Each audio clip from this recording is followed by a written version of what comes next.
Live will take a minute.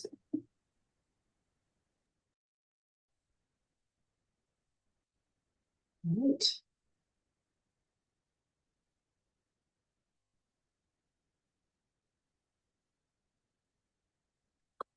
All right, welcome. And forgive me if I mispronounce it. Sabrieye Dubrie. Sabrieye, Sabi- Sabrieye. Sabier. So welcome. You and I have been kind of in friend connected, I think, for the past maybe 4 or 5 years. I think maybe we know Lulu as might be how we got Yeah. connected.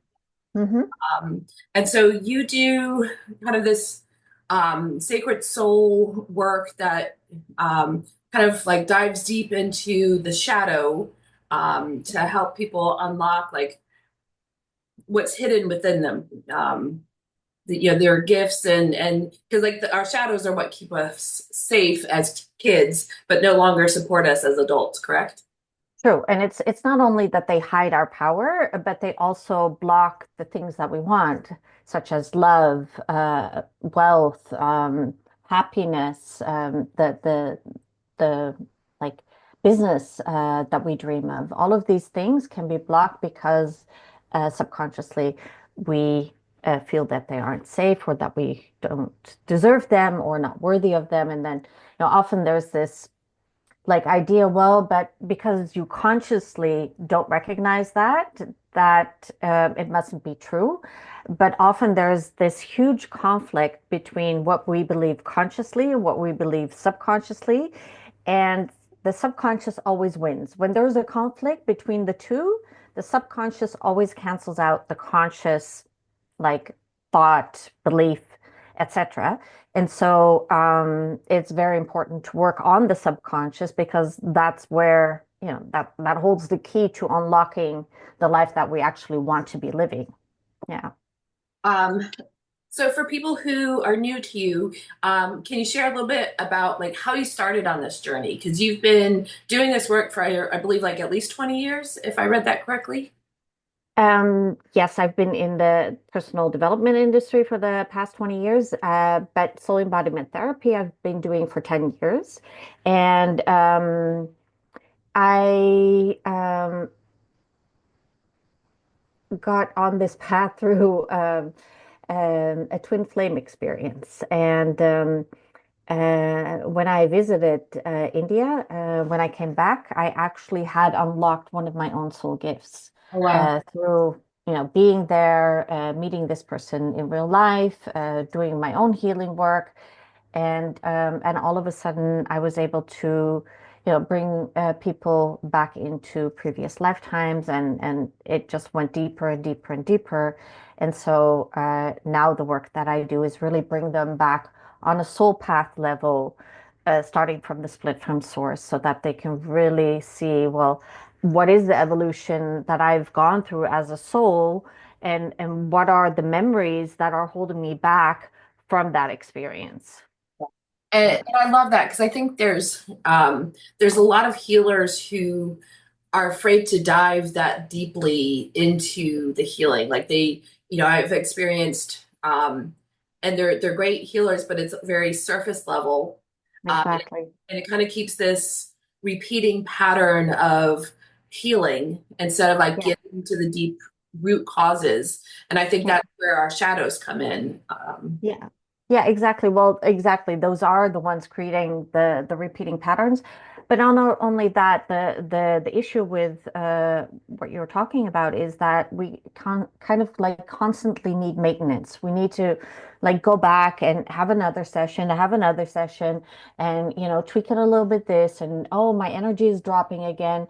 And there's not this like lasting shifts simply because we're not going to the layers that are holding, the wounding. So we're kind of like, addressing a part of it, but like really the root cause.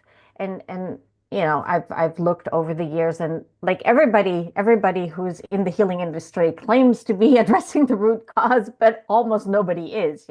So the root cause is so much deeper, and we really need to go to that absolute root cause because I think, like when we have childhood wounding, we often think, well, then the root cause is in our childhood, but it isn't. Everything that we've experienced in this current lifetime, it's all an attempt to heal something from way before. Everything we experience, it's like, in the Vedic knowledge, this is called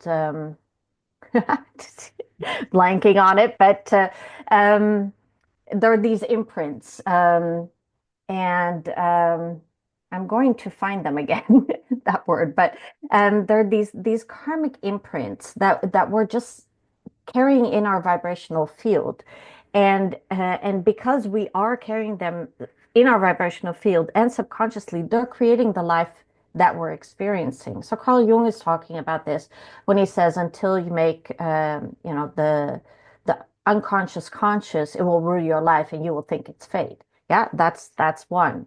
Yeah, and so it's these things that kind of like slipped under the surface that we then are trying to bring out so that we can go into that, yeah, that higher state of vibration. Because the thing is, there's so much that ties into this that I'm like, there's so many ways that I can go about this. But one of the ways, just really simple. So many people want to raise their vibrational frequency.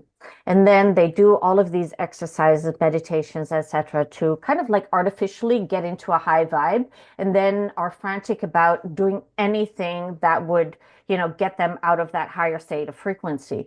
But it's nonsense, because when it comes down to it, everything that's in your subconscious in relation to trauma is of a lower vibrational frequency. Just think about it. Resentment, yeah, grief, uh, hatred, anger. These are all the lower vibrational frequencies. Those are stuck. You need to get those out. And it's almost like a thermostat. Mhm. Yeah. So you're set to a certain set point on that thermostat because of your wounding, and then you can kind of like, you know, uh, get to the top level of that thermostat setting, and you can't break out of it because you're stuck. And that's what we really need to address. That why am I stuck in that certain thermostatic setting, and get out of that. And that's by really going into these emotions and memories that you're even hiding from yourself. And yes, they're painful, uh, but it's not as painful as living out your pain. And that's what subconsciously happens when you don't address them. Then you're constantly stuck in that pain. So many people are afraid that if they go face that pain, that suddenly their whole life will fall apart, and they'll just attract more of these. And this is all just very superficial interpretation of, the law of attraction, that it will then bring them more of this bad luck or, negative things. But that's not the case. Once these emotions are released, yeah, you're free of them. You will not attract anything on the outside anymore to release them, because they're gone. And that is the thing that is not being discussed enough, I feel, which is why people are stuck in these kind of like healing cycles that they can't get out of, and then at some point turn around and blame, like religion, or like so many people are at this point turning their back on the new age. I don't like the term, but because they're like, well, I did all my healing. No, you didn't. Yeah, you think you did all your healing, but until you come face to face with these subconscious demons and dragons, it's the stuff that you are so afraid to look at, and it's not even your stuff. It's stuff that you have inherited, because that's also really how I see past lives. I don't see past lives as, you and I being someone else in a previous lifetime. Yeah. It's not that I was this person. No, I am me. I'm the unique expression of my soul in this lifetime. And in a previous lifetime, there was another unique expression of the soul, but because, and this is this is where I work differently than other modalities. We work with the causal body. The causal body is the body that created the physical, mental, emotional, and vibrational body for each lifetime anew. And so in the causal body, that's where our sense of self is stored. It's called the ahamkara. And so it's the separated part of self that's in the causal body. That part of us has lived throughout all of our soul journey. And so that's almost like a computer. Yeah, it's like the super ego. And every embodiment uploads their experiences to the ahamkara. Yeah, and it has all the memories of all the soul journey. And when we are embodied as the person that we are now, we tap into that database of all the past experiences because just as much as the past experiences of our like ancestors in human nature help us, support us in survival, so does all of that data from the previous soul embodiments. And if there are, now I have the word, samskaras. Samskaras is the word. If there are samskaras from previous lifetimes, these past life impressions that are like stuck in the subconscious, then they need to be removed. Yeah, because yes, there's a gift in them, but the gift does not become unlocked until we deal with the trauma. Yeah, so you could almost say that samskaras are where the our soul predecessors, if you will, did not extract the wisdom from their experience. And it's up to us to do it. Yeah. Because if we don't, yeah, sorry, if we don't, we will continue to like live in that trauma, in that fear. Yeah. And I think a lot of times, like, the trauma from the past, like you create that, I'm never going to do that again. Like you create those vows Yeah, that you then, like, you keep the experiences that you want away because if I have that experience, then I'm going to have this same bad thing. So yeah, and that's where we create the glass ceiling that, keeps exactly. us stuck. And I love this. And I really,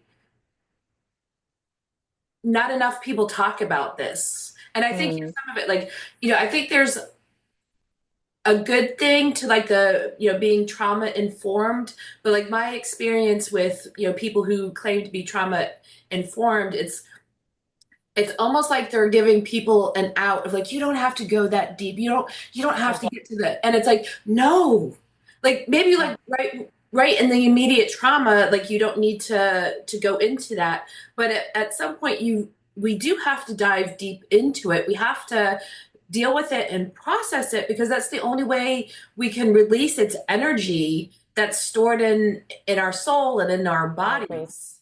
Yeah, Uh, I agree. so and it's I hope through this conversation more people realize that I need to do the deeper work because Mm, I've noticed like people also seem to want to stay on that surface level and think that they're healing, hmm but then wonder why why is this still coming back up? Why am I still dealing with this? Why am I still stuck? And it's like hmm because you haven't gotten to the root cause. You've Yeah. got to dive deep. Um, and like with my work, like I got this from the massage therapy training. Like when you're stretching somebody and working with their muscle, like there's that first point of resistance that is just like the body going, "Whoa, like, what are we doing?" Yeah. But it's not the end point. And like there's that, even kind of diving deep. There's that first layer, and then you take them gently forward and then when you've hit that one, okay, like they're not ready to go beyond this point, and it's you can feel the hardness of that stop. Yeah. And then it's like, okay, we've done, this level because it's not I don't think healing is a one and done thing No. either. Yeah. And there's those layers that you've got to get through, but you still have to get through them. You can't stay, at the surface level. No, no, I totally agree. But I think what trauma-informed people are referring to is that, like the experience from this lifetime can be so traumatic that people are not ready to face it. And what I've noticed is that when we then just go away from today and go back throughout lifetimes and lifetimes, you can see a repeating pattern. And then all of a sudden they recognize situation from now in the repeating pattern. And then it's a whole different story. Yeah. Because then it's not anymore, this happened to me and it's so terrible. I can't deal with it. Then it's like, I'm gonna swear, holy fuck. I've been in this pattern. I've been looping this pain over lifetimes and lifetimes and lifetimes. I need to really clean this up because if I don't, I'm going to experience it again. And Mhm. that is true. If you do not, stop these looping patterns, they are going to continue because if you've, been doing it over lifetimes and lifetimes and lifetimes, yeah, it's because you're stuck in that wounding. And so I also always see everything happening to us in this lifetime as an attempt to healing. Mhm. So I don't believe in lessons learned. I don't think that the universe or our soul is like teaching us lessons. Instead, what I really believe is that the people, experiences, and situations that we, attract into our lives through our unresolved pain and wounding are there to help us heal it. Mhm. That is the key. And so every experience that we have, no matter how much it is something that we do not want to experience, no matter how much it sucks, it's really there to help us heal something deeper that we don't always want to see. But, it's there.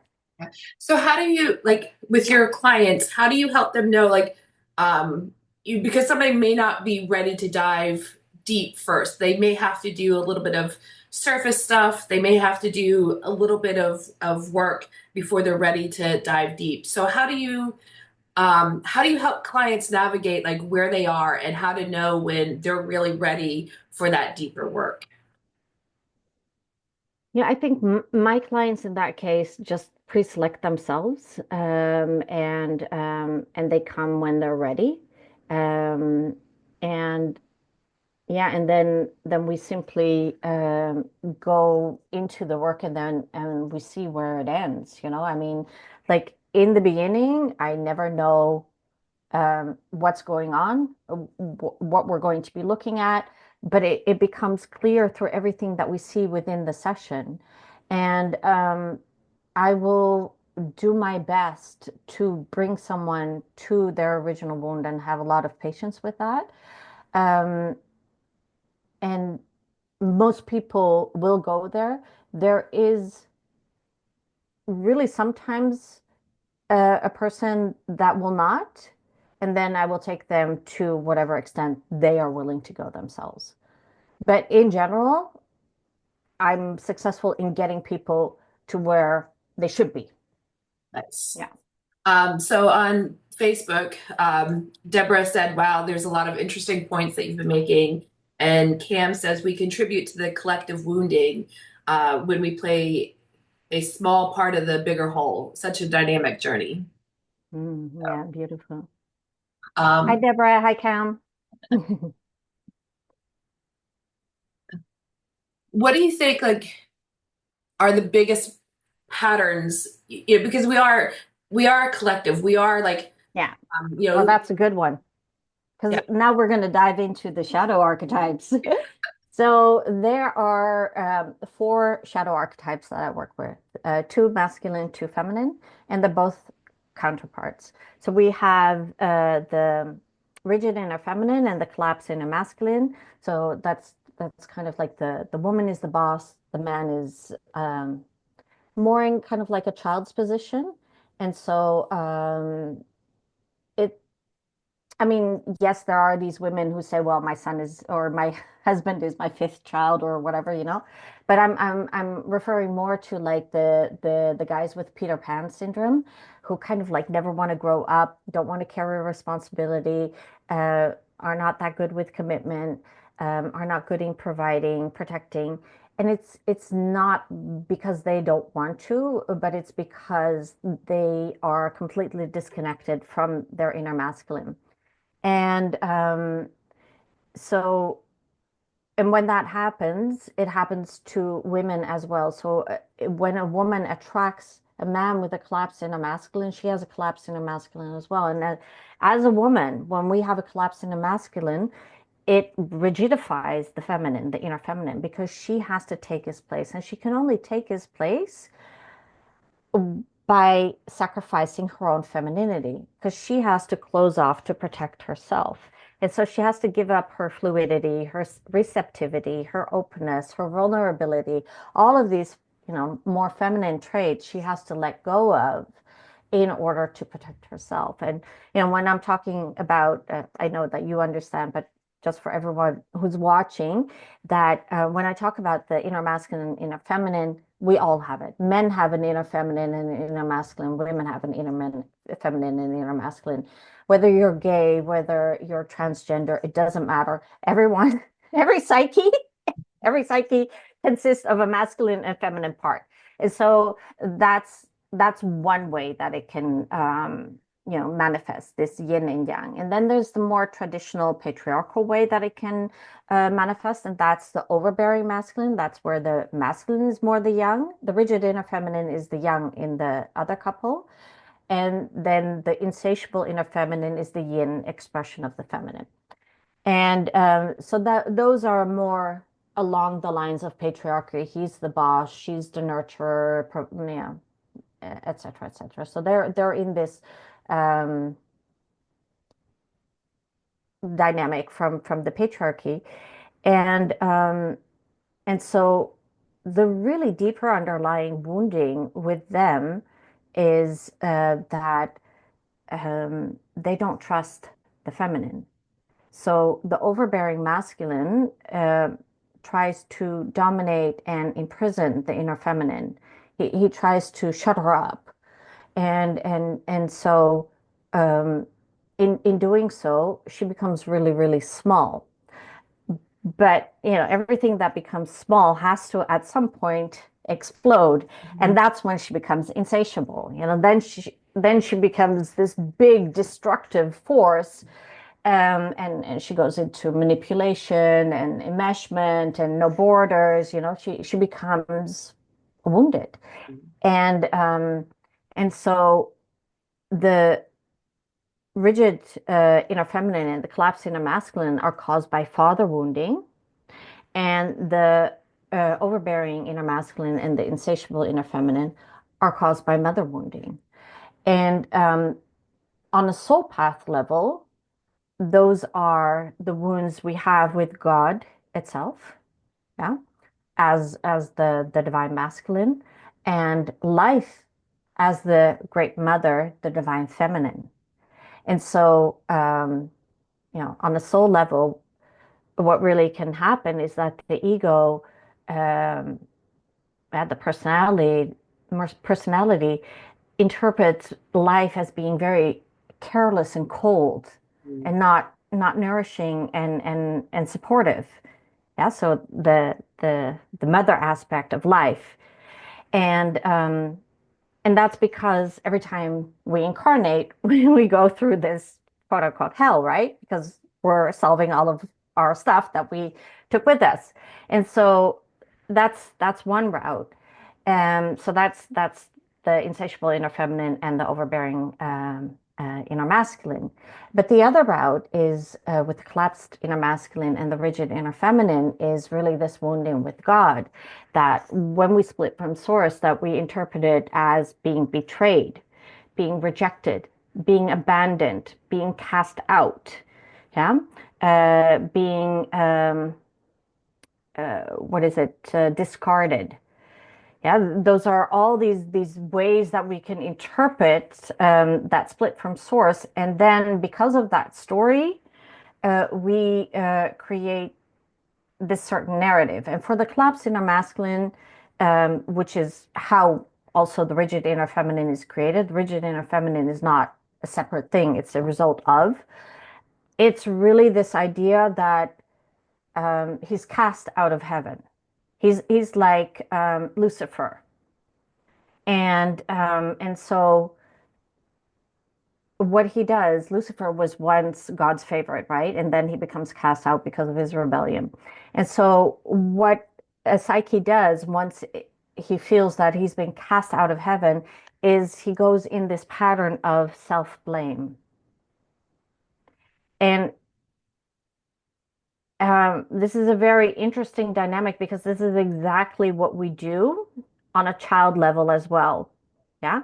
So when our parents are not good for us or mistreat us, now rather than blame the parents and hold them accountable, we can't because we're, you know, physically and emotionally dependent on them. Um, we say, no, it's because of me. I'm a bad child. I'm not good enough. And that's the wounding that we then carry. And so the psychiatrist Fairbairn, he has this beautiful sentence for that and to describe this mechanism, and it's um, that we rather live as a sinner in a world ruled by God than to live in a world ruled by the devil. Yeah, so we would rather say it's me because when we say it's me, it gives us a false sense of control. And I think a lot of people who are watching are going to like recognize this pattern because this is really the rigid inner feminine. She is such a fixer. She's like, oh yeah, it's all my responsibility. It's all me because then I have the control because then I can fix it. If you're the problem, I can't fix it. Mm. I'm powerless. And that's kind of like the dynamic. So in order to not feel powerless, we take this false sense of control, and that control, that false sense of control becomes a false sense of safety. Mm. And that's really what drives this archetype to, go into the world and and need this control in order to feel safe. But because she needs this control in order to feel safe, she actually can't allow the things that she really wants to come to her because she can't open up to receive them. I love that. I like that was just like an aha moment of like how that is it's about control. Like I never because I took your online quiz, which You took it. Tell me, what did you get? rigid feminine. Okay, yeah, so you recognize that. And like you know, I like to think of myself as reforming a little bit. Mhm. But yeah, I can see how because as a child, you have to kind of take control of whatever parent is not meeting your needs and like, oh, if I do this thing, Yes. then it'll be okay and I'll get what I need. I'll get the love, I'll get whatever. Hmm. uh, Hmm. so wow, that's quite an eye opener. Do you Yeah. So like, the you have the four archetypes of like the wounding. What do you think the archetype is of the healed self? And do you think it's possible for us to get to that healed level in this lifetime? Yeah, absolutely. So, how I see it is there's a soul blueprint, and that soul blueprint has stayed immaculate within the soul realm all this time. The only person that's been here is the avatar. Yeah. And it's like a video game. So the avatar is the little, you know, game puppet that is walking around, and the soul is the player playing the game. Mm. Yeah. But the soul is not the one having all those experiences. The avatar is. And so because of all these stories that are covering everything, we find it difficult to really embody this soul blueprint. But once we can remove all of these distortions that we had, and especially the ones that I was talking about on a soul path level, yeah, where we interpreted things, misinterpreted things in the same way, that Well, yeah, no, not in the same way. We just misinterpreted them. We thought that we were being cast out of heaven when, for example, the only option was to incarnate. That was always the plan. There was never a fall, Mhm. from grace. This was the plan. And and so when we can see those misinterpretations and start seeing them from the soul's perspective and from the soul truth, we can start to embody that soul blueprint. And that soul blueprint, that is whole. So if you would say, well, what is the healed archetype? Then I would say it's the soul blueprint. Mm. Yeah, because that is the part of us that has stayed whole, where also this inner masculine and feminine are completely equal. Yeah, and that's the problem with the four that we just talked about. In the rigid inner feminine, she's above the collapsed inner masculine, not because she thinks she's, so much more, but simply because he can't get into his masculine and stays in this child state. And the same is true for the insatiable inner feminine. She's also kind of like the child within the relationship. And the overbearing masculine is, like her superior. And so we need to get this, that they're both each other's equal, so that, within, for example, the overbearing inner masculine and the insatiable inner feminine, that the feminine part is brought back.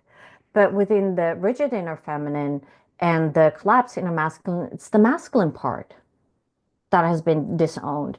And because the masculine part has been disowned as a rigid inner feminine, we can't actually embody our femininity. Do you agree there? Yes, I wholeheartedly. Yeah. So even though we can really present as very feminine, have our lipstick on, and all of our makeup and beautiful clothes and jewelry, still internally, it can be very much that we're in this pseudo masculine because we have to be, because our inner masculine is not there to protect us. And so it's really bringing those two back into balance so that we can embody this soul blueprint where these parts are in harmony with each other and not at war. And that's what really Jesus taught, like Jesus and Mary Magdalene. It was like the two Absolutely. become one. Our inner masculine and feminine have to become one. They have to become equal, Yes. really move forward. And that's like, how we enter the kingdom of God, the internal kingdom of God. Yeah. And Cam says that you explained everything 100% super accurate. So, Ah, thank you. um, so what do you think is, I mean, besides like the imprinting from our past experiences, our generational trauma, like what do you think is one of the biggest things really holding us back in this lifetime from um, being that balanced energy? Yeah, our protection, defense, and survival mechanisms. And not just the ones that we created in this lifetime, but the ones that we have been carrying with us over lifetimes and lifetimes through this ahamkara. Yeah, so through this kind of like database of all these experiences, we kind of like, well, you know that how they say that patterns are kind of like etched into pathways in the neurons? Yeah. That same can be said for the survival, protection, and defense mechanisms. The ones that we're born with are not unique to this lifetime. They correspond with what was already there. And for somebody who is new to their healing path, their healing journey, Hmm. can you give a couple examples of like how that survival pattern may show up in somebody's life so that they may have that, oh, like I do that, and can see Yeah. how. Well, the one that we just discussed, this self-blame, that's one of them.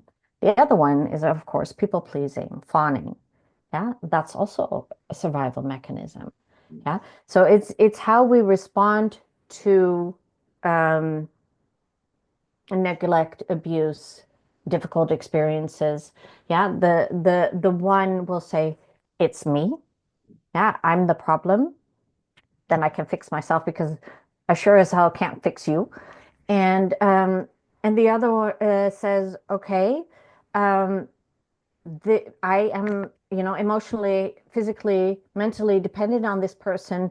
I need to do whatever they need to keep myself safe. And the thing is we're kind of like stretching them out at the moment and say, well, this and this and this, but actually they're like this, you know. It's we have the people pleasing and the self blame, Yeah. yeah, and it's not, these neatly separated parts of ourselves. No, you know, it's also not that we are like only the rigid inner feminine. If we have the rigid inner feminine, we have the collapse inner masculine, yeah. But, 9 times out of 10, we're going to have mother wounding as well. And so we'll also recognize the insatiable inner feminine and the overbearing inner masculine because that part of us may be less dominant, but it's still there.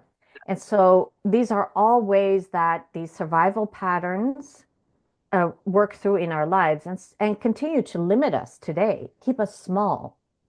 Do you find that, like, if you have the rigid inner feminine Mhm. archetype, um, do you think that the mother had more of the insatiable feminine wounding or archetype, where like we had as children seeing the patterns of our parents, almost having to play the opposite of our parents' wounding, or do you think like we mimic the wounding or the archetype of our parents? It's both. It's both. So with the collapse inner masculine and a rigid inner feminine, it's most likely that you did not have a active father growing up. Yeah, it's most likely that your father was either not in the house or he was in the house, but he was emotionally unavailable or left the child raising to the parent, to the mother, you know. Um, so that's one thing. And we know from father wounding that it's a generational pattern. Yeah, it's passed down from generation to generation. And it's gotten so bad that we live in the era of single motherhood. Mm. Yeah, and all these children growing up in single mother homes, and this is of course not politically correct to say so, and it's That's not what appreciated and it's not feminist, but those children are suffering. It's not good for children. I am a single mother, and it's not been good for my children to grow up without a father. And so, and that's what we're going to find more and more, that that's not good, and that we pass this patterning on to the next generation, and so that it's not in their best interest to live like this either. So in that way, we kind of like copy what we've experienced. Um, in another way,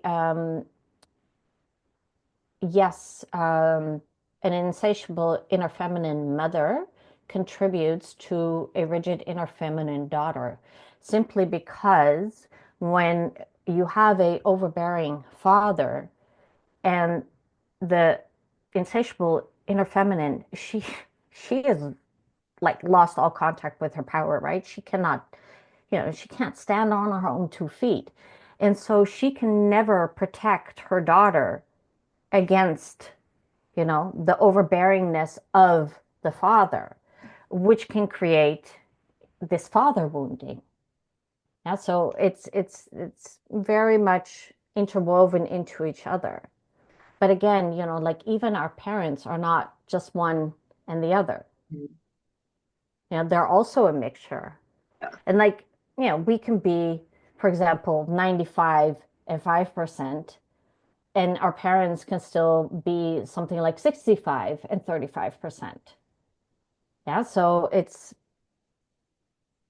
just how the mixture manifests itself in us.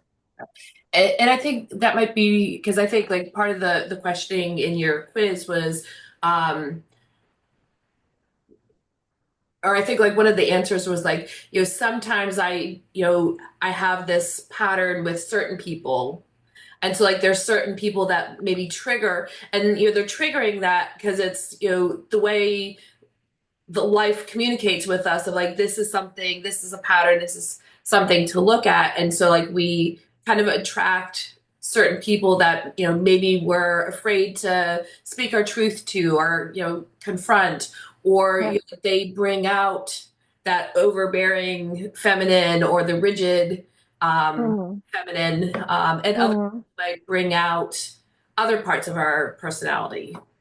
Well, it's a good point what you bring up. So, like, for example, the rigid inner feminine, she'll have a lot of problems with men because men have just been shit to her. They've treated her like shit. She's just not had a good track record with men, and not in any way, not like romantically, but also in other ways. Yeah, so she's learned to kind of like become really self-sufficient. Then when we go into the insatiable inner feminine, she has a problem with women. Yeah. Mother wounding, father wounding. She has a problem with women. Yeah. She goes into the sisterhood wound because she's like Eve, competing with everyone, for the love of her husband. Yeah, so for me, you were talking about Magdalene, Mary Magdalene and Jesus, Joshua, before. So for me, they are the archetype of, emancipated love, of this like um, in in alchemy, there's this king and queen consciousness, right? And so they are the embodiment of this king and queen consciousness. But Adam and Eve are more this puer puella.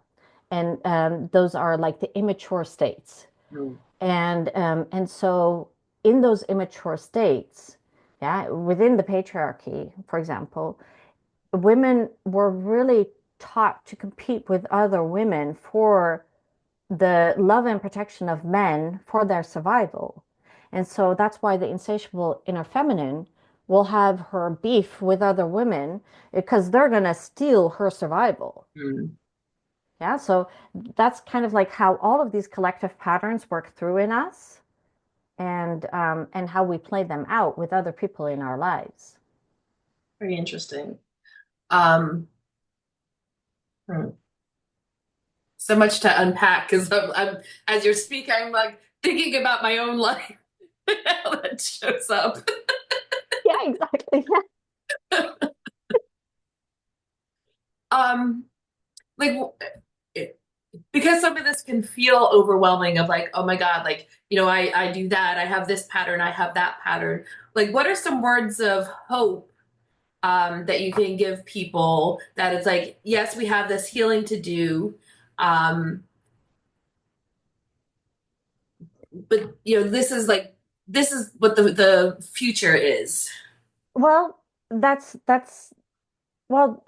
actually ties into what we were just talking about, this puer puella and queen and king consciousness. And so, yes, we can recognize a lot, but the good thing about it is that you just have to heal the root cause of this collapse or, this rigidity.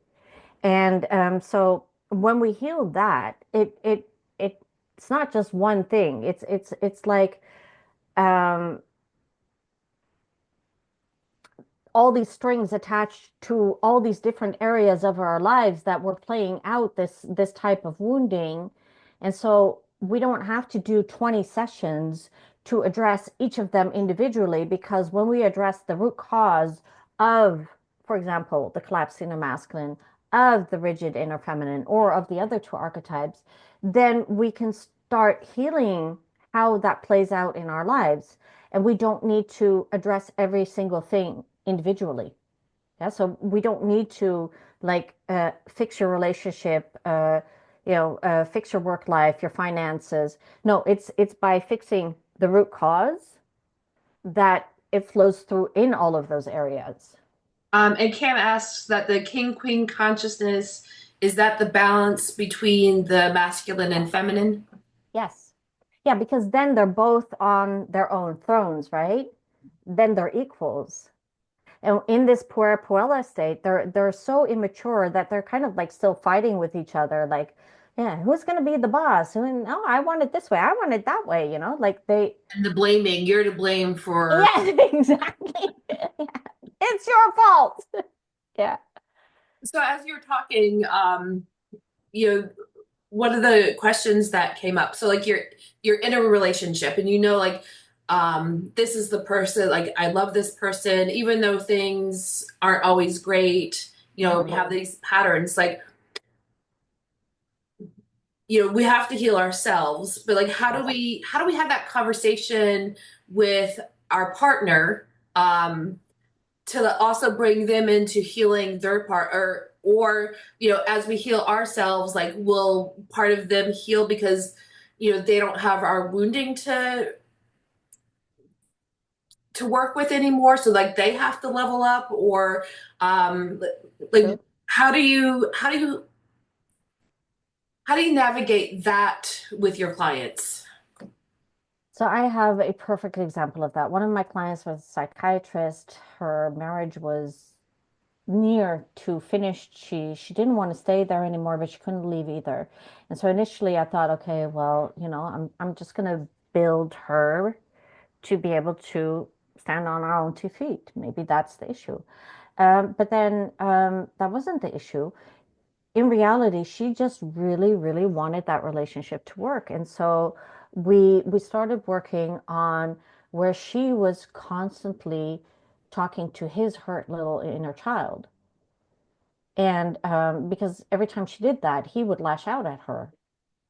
And so with small little tweaks of getting her out of the rigid inner feminine so that he could come out of the collapsed inner masculine, their relationship improved drastically.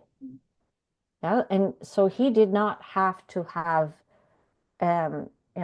treatment for his own wounds in order for that to happen. It was simply because she started approaching him in a different way. Because not sometimes, most of the time, we're simply unaware of how what we do contributes to the problem. Yeah, it's so very difficult to see that for ourselves. Yeah. If this person didn't do this thing, then I wouldn't have to do this. And I like in the work that I do, I see that a Yeah. lot of like, um, what is it? It's the gas, But the yeah, gas. the gaslighting and the blame game. Yeah. And I see Yeah. that like when, I do my energetic healing with people of like, there's that gaslighting, if you had never done this, then I wouldn't have to do this.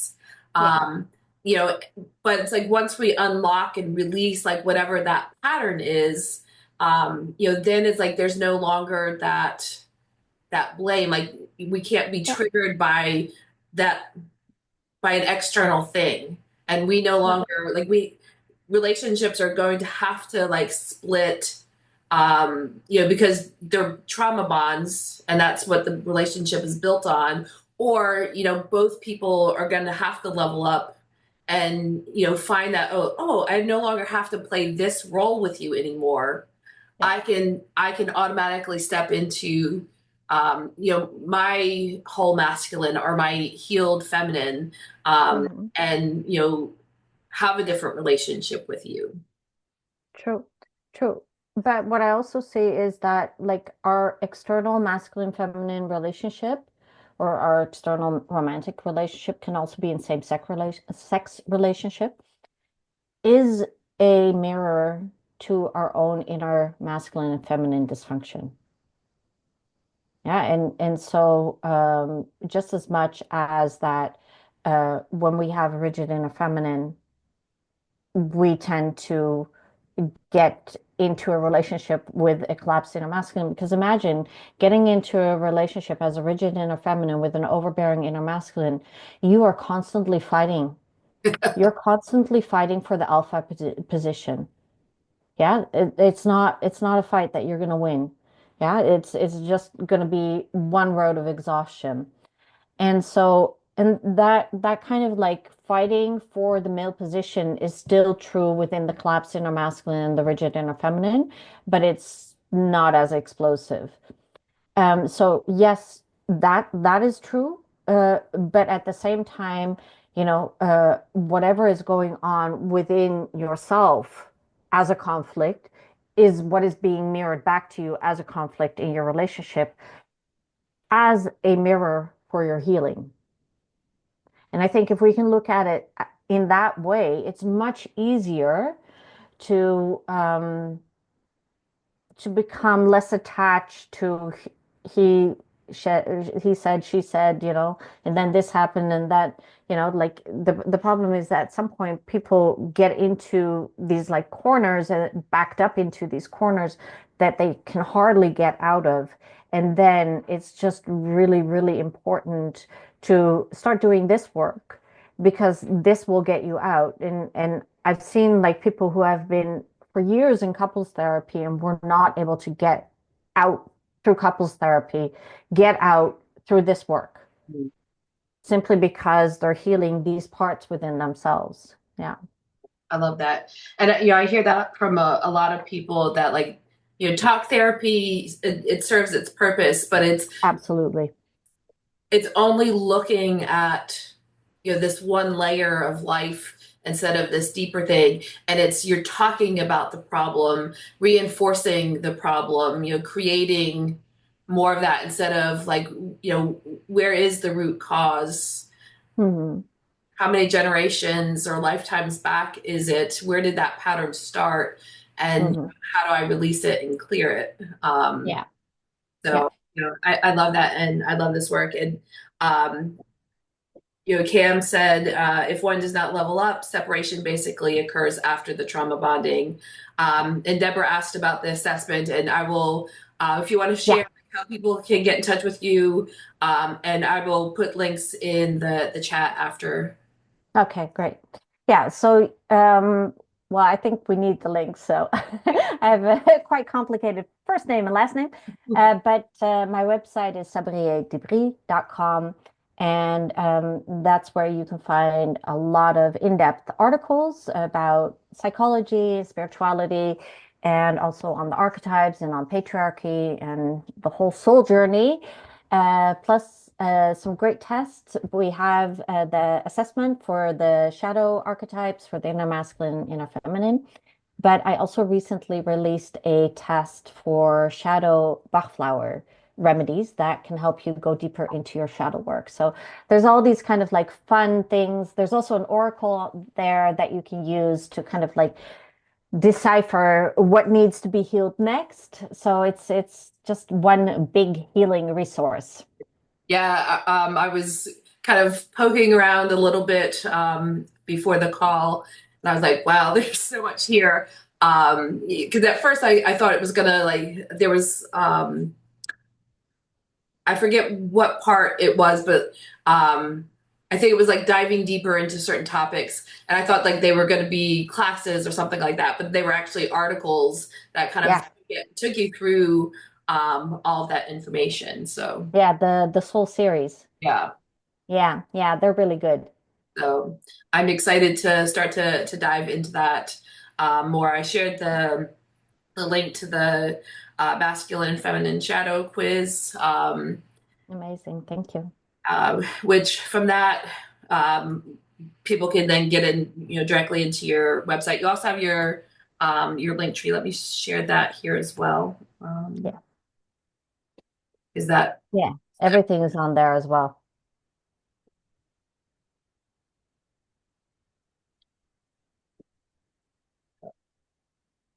wonderful? Any other like last parting words before we um, call it a Say day? goodbye. Yeah. Yeah.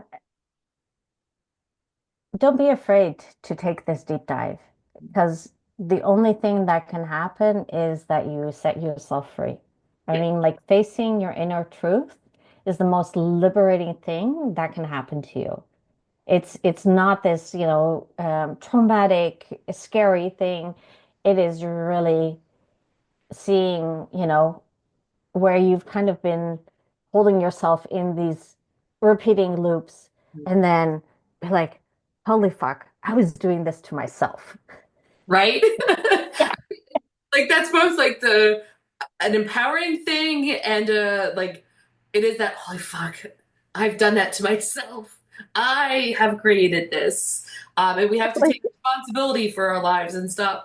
putting the blame elsewhere. It's not Yeah, parents, like maybe they, I mean, even from a young age, they're simply mirroring what we're here to learn and overcome in this lifetime. Like, yeah. and I think to your point earlier, like, you know, it's not punishment, like all of our experiences, Mhm. it's simply this journey and this um, information that is unlocking for us and helping us really discover who we are. Yeah, And I really love the concept, even if it doesn't always feel really good, like everything that we're going through, every experience we've had in every lifetime, everything we've seen, friends and family go through, um, it is yeah, strengthening us, and helping us to come back to the wholeness. exactly. Exactly. Yeah. And I think that's also one of the things that people don't realize about shadow work. It just sounds very spooky, but shadow work is about reclaiming our wholeness. It's about bringing back the parts of ourselves that we, for whatever reason, disowned, judged, denied, suppressed, and welcoming them back so that we can be more of who we truly are instead of locked into these false expressions of who we think we are. And I Yeah. think another key point there is the integration, because I've experienced other people who like they only want to do shadow and they stay in the shadow, but they don't bring it back to the light. They don't bring it back to the wholeness and who they are. And Yeah. you know, if you stay there, you're just staying in the muck and you're not actually doing the healing. Just like No. oh, I only want to be in high vibe stuff. You're Yeah. really neither extremes are But the then you're back in the masculine and the feminine. Yeah. yep. Because that's the same. It's this dualistic kind of like this is good, this is bad. And like traditionally from way back, the dark is the feminine. Mhm. Yeah, that's why it's been demonized. Mhm. Oh yeah, Yeah. yeah, But the dark is the feminine. It's not demonic, you know? And I was talking about Lucifer before. Lucifer is not this fallen angel or Satan, you know? Lucifer is the archetype of the human who fell from, from the heavens and sees himself as this monster. And I don't know if you've ever watched the Netflix Lucifer Morningstar show. yeah. He really embodies that story so well. And when you watch that movie or a series, basically, he is the collapsed inner masculine. Chloe is the rigid inner feminine. And so that whole journey of realizing that that darkness that he saw was only a figment of his own imagination, that is the story. That is the story of humanity. Well, and even the Gnostic story of Sophia and this like creating Yaldabaoth and this darkness and the Yeah, journey. It's all simply a reflection of um, our path. Like, we are never separate from God, no matter what we think and what we experience, but we chose to go through this journey of, becoming, and it's even like the whole journey of childhood, you know, yeah, like we are connected to our parents, good, bad, and indifferent. The family unit is that whole. And then, as we get older, we have to separate from yeah, our parents to become who we are. yes, And then hopefully, like if you're lucky enough as an adult, you come back and you have a new whole relationship with your parents exactly. where like you're equals instead Yes, of like and it's like this beautiful journey, and it's like the feminine's not to blame for anything, the masculine's not to blame for anything, like true. we're here to have these experiences to come back to the wholeness and the understanding that we are God. Yes. Oh God, I love that. So, Yeah. And it reminds me of one thing that I have to add. So, this is also in the Soul Path series and the Split from Source. We use trauma to densify our energy fields from light beings into physical beings. ooh, that's deep. That is it. And so in order to go back, yeah, because the incarnation process is a process of densification and then a process of ascension, right? And so in order to go back, we need to release that trauma to be able to de-densify our energy fields back into light beings. Um, and Cam says it really takes a whole lot of self-honesty and devotion towards expanding past the false belief programs and limitations. Yes. And then he says, Lucifer is the lower self and Jesus is the higher self. And that is interesting because like even throughout history, and I know like we're running over, I want to be mindful of your time, but like there's all these stories, from uh, Enki and Enlo to Quetzalcoatl and whoever like his counterpart was of like this higher good aspect of ourselves and the brother that then um, Yeah.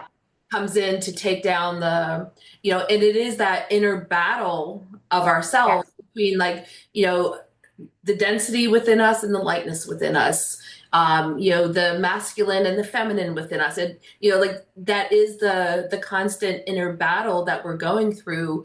And, I say a lot to people, the polarity is like we need to be able to know both extremes of it, but we need Yes. to be neutral, the oneness, the wholeness, and then we can say, oh, I need to handle this situation with more of this energy, or I need more of this energy. And it's a choice then because we've played out the polarity and can find the neutrality.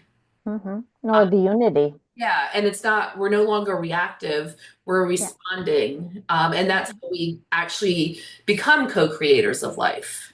Yes. So, Yes. Yeah. Well, and I think that's also, it's the journey of subconscious co-creation to conscious co-creation. It's the journey of subconscious oneness to conscious oneness. Like it's and life itself allows us to make it conscious. Because if we would have stayed in the soul realm, it would have all remained unconscious within potential, but never actually manifesting and materializing. Yeah, and because a lot of clients say, "Well, why couldn't I just stay with source? I just wanted to stay up there," and I would say, it's a cosmic womb. Wombs are liminal spaces. You cannot become who you are meant to be in a womb. You're always going to stay in an infant state, so you have to get out, wow, and that's life. wow, I love that. So many deep points. I need a few days now to like process. Yeah, integrate. Well, thank you so much for having me. I You. loved our conversation. It was really great. Uh, Thank you. Thank you. If you're watching on Facebook, the links are in the comments. If you're on YouTube, comments or the links are going to be in the description. Please connect with Sabrieye, myself, and let's continue these powerful journeys and the powerful conversations. So thank you so much. Thank you. Right. Cam says energy is materialized expression of the wholeness and oneness in divine light. So Beautiful. I love that. So thank you so much and have a wonderful rest of your day. You too.